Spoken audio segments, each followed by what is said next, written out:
Parlons des moteurs. Le Škoda Kodiaq, vendu par des revendeurs officiels en dehors de l'Union européenne, n'était proposé qu'avec 3 groupes motopropulseurs. Il s'agit de 2 TSI essence et d'un TDI. 1.4 TSI 150 chevaux, CZDA. Le moteur de base est un petit 1,4 litres développant 150 chevaux et appartient à la famille EA211. La suralimentation est assurée par un turbocompresseur japonais, produisant jusqu'à 1,3 bar de surpression. Ce moteur est doté d'un bloc cylindre en aluminium, d'un entraînement par courroie de distribution, de 2 déphaseurs et d'un refroidisseur intermédiaire intégré à l'admission. Le module composé d'une pompe du système de refroidissement, 04E121-600 BE, et de 2 thermostats est entraîné par une courroie séparée, 04E121-1605. Cela semble très effrayant et compliqué, mais la vérité est que ce moteur est très fiable. L'entreprise VAG n'a apporté aucun ajout supplémentaire en cours de route, le 1.4 TSI à entraînement par courroie s'est immédiatement révélé fiable. Jusqu'à 200 000 km peuvent être facilement parcourus uniquement en changeant l'huile et les consommables. Il ne consomme pas du tout d'huile. La courroie de distribution doit être changée tous les 120 000 km. Nous allons maintenant annoncer une information qui rendra fou les haineux. Le moteur 1.4 TSI parcourt facilement plus de 500 000 km. Sous nos latitudes, il existe des exemplaires avec des kilométrages de plus de 700 000 km sans la moindre réparation majeure. Que devez-vous savoir à ce stade? Sur les Kodiaq équipés d'un moteur 1.4 TSI, le volant bimasse devait souvent être remplacé. Si quelque chose vibre au ralenti et si la tonalité de ce son change lorsque des consommateurs électriques, chauffage, etc. sont allumés, vous devrez alors préparer le remplacement. Le volant lui-même coûte $500, 415 070 210, plus la main-d'œuvre pour le remplacer. Même les moteurs à courroie 1.4 TSI, CZDA, de tous les modèles VAG surprenaient par un bruit de clic soudain et fort. Il est apparu et apparaît toujours après 2 à 3 ans de durée de vie du moteur et plus tard. Ce bruit de claquement et de bruissement vient d'une vis qui a été dévissée du régulateur de phase d'arbre à cam d'échappement. Lorsqu'il reste quelques tours avant de le dévisser complètement, il commence à toucher le carter en aluminium de la courroie de distribution. Parfois, le dévissage de la vis s'accompagne d'une fuite d'huile du déphaseur. Sous garantie, les concessionnaires ont remplacé l'intégralité du déphaseur. En général, vous pouvez acheter une nouvelle vis, N105464003, ou un jeu complet de 5 pièces, les changer tout à l'aide de colle mastic pour filetage. 1.4 TSI Act 150 chevaux, République tchèque, 1.5 TSI Act 150 chevaux, DADA, DPCA. Si le Kodiaq a été importé d'Europe, il peut alors être équipé d'un moteur de 1,4 litres et plus tard de 1,5 litres avec un système de désactivation des cylindres. Sur le couvercle de soupape, ils auront 2 boîtiers, actionneurs, 04E906048A, pour le système de désactivation des cylindres. Tous ces moteurs constituent une nouvelle étape dans le développement des moteurs EA211. Jusqu'à présent, rien de grave ne leur est arrivé. 2.0 TSI 180 chevaux, CZPA, le deuxième moteur disponible sur le Kodiaq officiel, est le Turbo 4, de 180 chevaux de la famille EA888, génération 3B. Le moteur portant la désignation CZPA est exactement le même que celui du Tiguan de deuxième génération. Cependant, il est venu chez Kodiaq avec les bugs corrigés. Ce moteur est équipé d'un entraînement par chaîne de distribution. Il faut faire attention à la chaîne après un kilométrage de 150 000 km, elle s'étire ici. Ce moteur fonctionne selon le cycle Miller. Contrairement au moteur japonais à course de compression courte, ce moteur VAG a une course d'admission courte.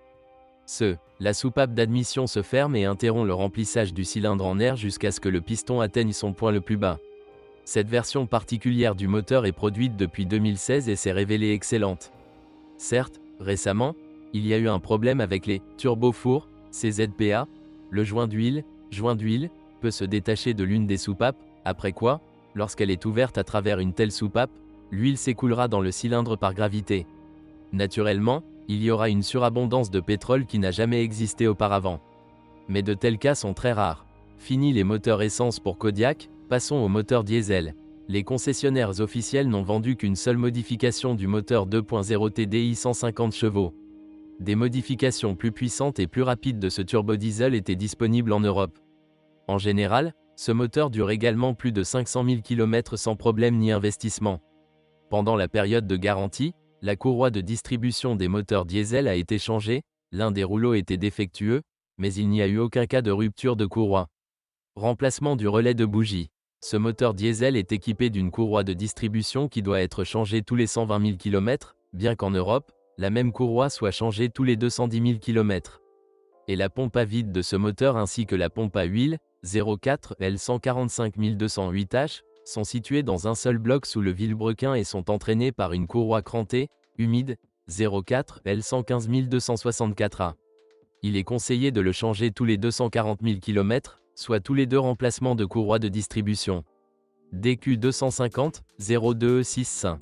Boîte de vitesse présélective. Passons aux transmissions automatiques, ou plutôt au DSG de marque.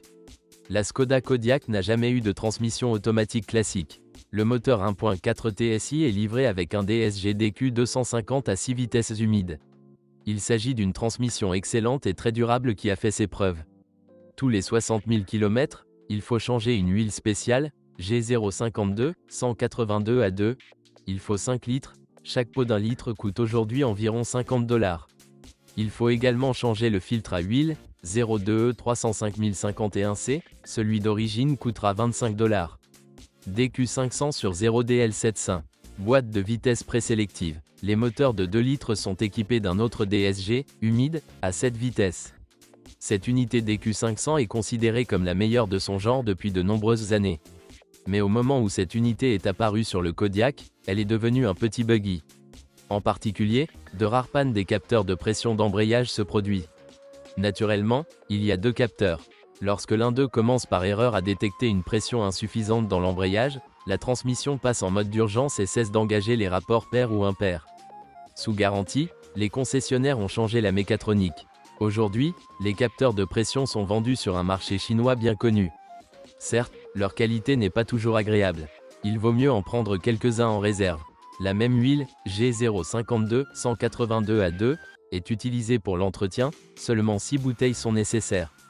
Filtre, 0BH 325 183B, sont joints, N910 845 01, et une paire de joints toriques, N0138132, N0438092, pour bouchon.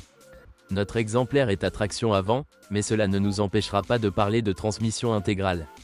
Sur les Kodiaq à traction intégrale, l'accouplement Haldex de 5e génération est chargé de relier l'essieu arrière. Il existe un calendrier d'entretien, l'huile doit être changée tous les 3 ans ou tous les 30 000 km. Les bouchons de vidange et de remplissage sont situés côté passager, ne les confondez pas avec les bouchons de la boîte de vitesse arrière, qui sont situés côté conducteur. Lors du remplacement, vous devez retirer la pompe à huile électrique, 0CQ 598 549, et laver son tamis filtrant. Pour installer la pompe, vous devez utiliser de nouvelles vis, N105 540 05, et des joints toriques. Ils sont vendus en un seul jeu, 0CQ 598 305, pour 30 à $40. Les bouchons à vis de remplissage, N902810802, et de vidange, N91082701, doivent également être utilisés neufs. C'est ce que disent les instructions. Le remplissage nécessitera environ 650 ml d'huile spéciale, G065 175 à 2, coûtant $100 pour 850 ml d'huile d'origine. Il existe plusieurs bons substituts, 4 fois moins chers. Ajoutons qu'aujourd'hui est vendu un kit de réparation non original pour le moteur électrique de la pompe d'accouplement Haldex, qui comprend un collecteur et une paire de balais de charbon. Ils devront être remplacés lorsque le kilométrage dépassera 200 000 km. Des Kodiaks équipés d'un moteur diesel arrêtés par les concessionnaires pour remplacer les boulons du volant moteur au vilebrequin. Le fait est que le mastic adhésif de ces boulons a commencé à laisser couler de l'huile très tôt. Cette huile s'est infiltrée à la jonction du moteur et de la boîte de vitesse. La situation ressemblait à une fuite sur le joint d'huile arrière du vilebrequin.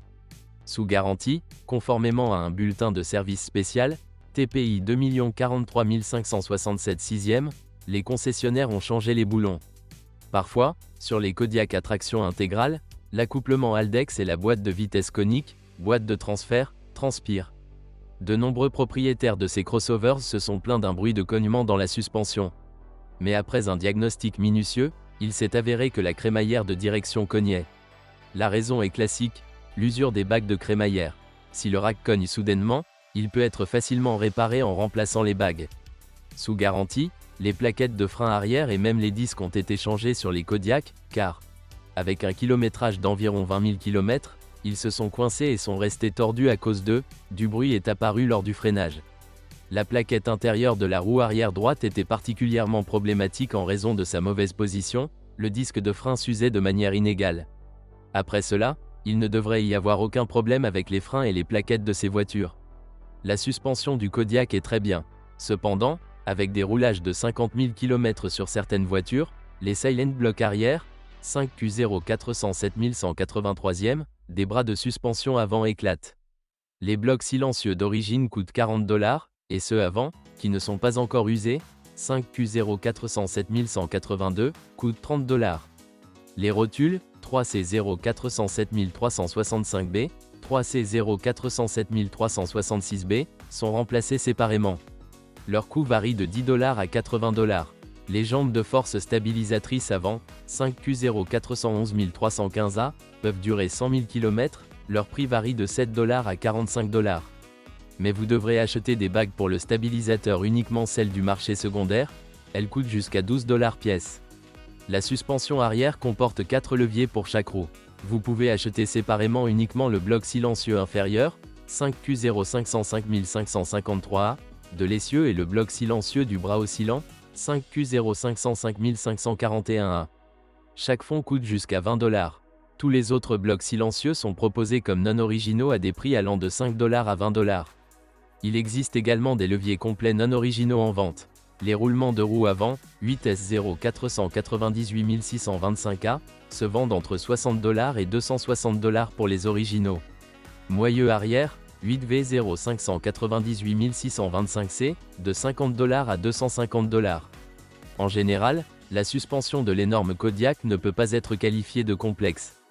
Essentiellement, c'est le même que celui du Tiguan, c'est-à-dire crossover classe C en général, il n'y a aucune plainte concernant la carrosserie du Skoda Kodiaq. Les charnières ne s'affaissent pas, les serrures fonctionnent correctement et les joints ne tombent pas. À cet égard, tout va bien. Mais les propriétaires notent que la peinture se raye assez rapidement et facilement et est littéralement transpercée par chaque pierre qui frappe. La peinture autour de ces cratères ne gonfle pas, bien que le trou lui-même puisse se recouvrir d'une couche rouge. Littéralement, tous les phares de Skoda Kodiaq transpirent légèrement, ils sont recouverts de transpiration de l'intérieur après chaque lavage. Apparaît uniquement par temps froid. Certes, après 20 à 30 minutes, il sèche. Pendant la période de garantie, les concessionnaires et importateurs Skoda ont signalé que cela était normal. Les phares étaient remplacés sous garantie uniquement si du jaunissement apparaissait à l'intérieur des phares. En règle générale, ils se forment près des limites extérieures, c'est-à-dire près de l'aile, des abat-jours. De nombreux propriétaires de Kodiaq ont remarqué que les charnières du capot étaient desserrées. Il n'y a eu aucun cas malheureux de charnières qui se sont détachées, bien que dans de rares voitures à très grande vitesse, le capot ait commencé à vibrer précisément à cause du jeu dans les charnières du capot. En général, il vaut la peine de serrer une fois les vis de fixation des charnières, juste au cas où. Ajoutons qu'il n'y a pas de matériau isolant à l'intérieur des hôtes des Kodiaq. Il peut être acheté séparément. Il y a à la fois l'isolation d'origine, 565 863 831, et plusieurs substituts. Même sous garantie, un défaut du lave-phare gauche a été corrigé sur presque toutes les voitures. Après opération, il tournait un peu avec le couvercle et ne se fermait pas complètement. Ils disent que le coupable est un morceau de plastique, bavure, sur le corps de cet injecteur, qui fait tourner l'injecteur. Les sections des phares intégrées au couvercle du coffre contenaient souvent des moucherons et de petites taches. Et tout cela parce que l'arrière du corps de ces lampes de poche de l'usine présente une ouverture lourde et découverte à travers laquelle ces mêmes moucherons et poussières pénètrent dans le corps. Sous garantie, les concessionnaires ont fait sauter les lumières et installé des bouchons en caoutchouc mousse, 565945177A, dans leur boîtier. Le Skoda Kodiaq est mémorable par le fait que la vitre de la porte arrière peut éclater au hasard et tomber dans le coffre. En règle générale, une telle surprise se produisait la nuit. La plupart de ces cas se sont produits pendant la période de garantie, le verre a donc été remplacé sous garantie sans aucun problème. Cependant, les vitres arrière des Kodiaq craquent toujours. Veuillez noter que cela se produit le plus souvent avec le verre du fabricant Siscam et beaucoup moins souvent avec le verre AGC, ceux-ci ont commencé à être installés plus tard. Le plus triste, c'est que, sous garantie, personne ne remplacera la vitre brisée de votre Skoda. Une nouvelle lunette arrière pour cette voiture de 6 cam coûte environ 210 $, et une nouvelle AGC coûte environ 290 $. Même sous garantie, le bouton d'ouverture du coffre a été remplacé sur ces voitures, car il est tombé en panne à cause de l'humidité qui y a pénétré. À en juger par les numéros de catalogue, il existe une révision améliorée de ce bouton, 8W8827566C, mais son achat coûtera 200 $, car il est vendu avec une caméra de recul et un kit de câblage. Et de l'eau peut pénétrer dans le bouton lors d'un lavage à la main si la laveuse y dirige un jet d'eau. Le Škoda Kodiaq est équipé de nombreux assistants, dont un système de freinage automatique. Il n'y a pas de problème généralisé avec l'électronique, même si les unités électroniques ont encore été remplacées sur certaines voitures. Des questions sont soulevées par le fonctionnement pas toujours adéquat de l'assistant de freinage automatique. Les fausses alarmes sont nombreuses dans des situations absolument inoffensives. Il existe des cas récurrents de problèmes de régulateur de vitesse adaptatif, qu'il est proposé de résoudre en chargeant la batterie ou en remplaçant l'interrupteur de la colonne de direction par des boutons de croisière. Souvent, l'assistant d'angle mort arrête de travailler pendant un certain temps. Pendant la période de garantie, le bouton de démarrage du moteur a été changé sur de nombreux Kodiaq. C'est grâce à lui que le moteur a démarré presque pour la 10e fois.